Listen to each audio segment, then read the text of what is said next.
नमस्कार, आप देख रहे हैं वी टाइम न्यूज। बढ़ते हैं झारखंड की खबरों की ओर। झारखंड की महागठबंधन सरकार में सब कुछ ठीक नहीं है।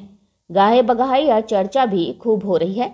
विगत कुछ समय से जेएमएम और कांग्रेस के विधायक अपनी ही सरकार और मंत्रियों के खिलाफ खुल करके बोलने लगे हैं। लिहाजा महागठबंधन की दो बड़ी पार्टी के अंदर कलह सामने आने से बीजेपी ने महागठबंधन सरकार पर निशाना साधते हुए कहा है कि इस सरकार का कोई भविष्य नहीं है, जबकि कांग्रेस के प्रदेश अध्यक्ष राजेश ठाकुर और जेएमएम कोटे के मंत्री मिथिलेश ठाकुर ने कहा है कि बीजेपी को चिंता करने की जरूरत नहीं है। सरकार में सब कुछ ठीक है, ये सरकार अपना कार्यकाल पूरा करेगी। वो पलामू में बड़ी फेमस कहावत है, बेटा बेटी केकरो गोल हथे बैठल मंगरो। यानी बेटा बेटी किसी और की शादी हो रही है, लेकिन मंगरों को बोला जा रहा है सारी रस्म करने का।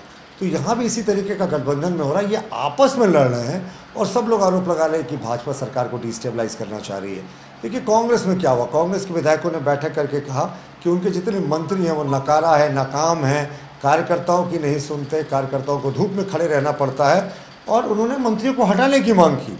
लेकिन आश्चर्यजनक रूप से कांग्रेस के वही विधायक ने हेमंत सोरेन को अपना अभिभावक बताया। तो ये कांग्रेस का कौन सा कल्चर है साहब। और झारखंड मुक्ति मोर्चा में सीता सोरेन अगर इलीगल माइनिंग के मुद्दे को उठा रही है और पब्लिक फोरम पर उठा रही है, उन्होंने तो विधानसभा में धरना दिया, लोबिन हेम्ब्रम ने 1932 के खतियान की वकालत की। गुरुजी के आदर्शों पर चलने वाली जेएमएम आज कहाँ पहुँच गई, और कभी महात्मा गांधी के पद चिन्हों पर चलने वाली कांग्रेस अपने पार्टी के नेताओं को कोस रही है और अपने मुख्यमंत्री दूसरे दल के जो है उनकी तारीफ कर रही है। लेकिन ये ज़बरदस्ती अपने सारे मुद्दों पे एक दूसरे को ब्लैकमेल करने के लिए भारतीय जनता पार्टी का नाम लाते हैं। देखिए, कोई राजनीतिक उथल पुथल नहीं है, कहीं किसी को चिंता करने की ज़रूरत नहीं है। ये सही है कि इस तरह की बातें सामने आई है, लेकिन उससे और किसी का कोई लेना देना नहीं है।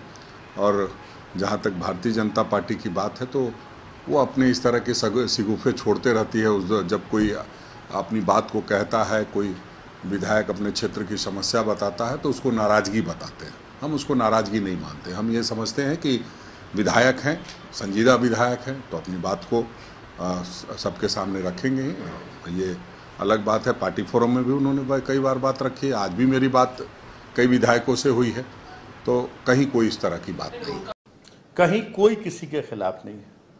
देखिए, ये लोकतंत्र है और जनप्रतिनिधि भी उसी लोकतंत्र का हिस्सा है, और सभी को अपने विचार रखने का, अपनी बातें रखने की, अपनी अभिव्यक्ति जाहिर करने की स्वतंत्रता है। लेकिन जहाँ तक देखा जाए अंदरूनी रूप में कहीं से किसी तरह की कोई भी कोई मनमुटाव, कोई तरह का ये नहीं है। सभी अपनी अपनी बातें अपने तरीके से रखते हैं और गठबंधन पूरी तरह से एकजुट है। किसी तरह का किसी को भी, मैं आपके माध्यम से बताना चाहूँगा कि किसी को भी अपने मुंह में पानी लाने की ज़रूरत नहीं है। ये सरकार हमारी 2024 तक बहुत मजबूती के साथ चलेगी और जनता की आकांक्षाओं, जनता की अपेक्षाओं पर 100% खरा उतरेगी।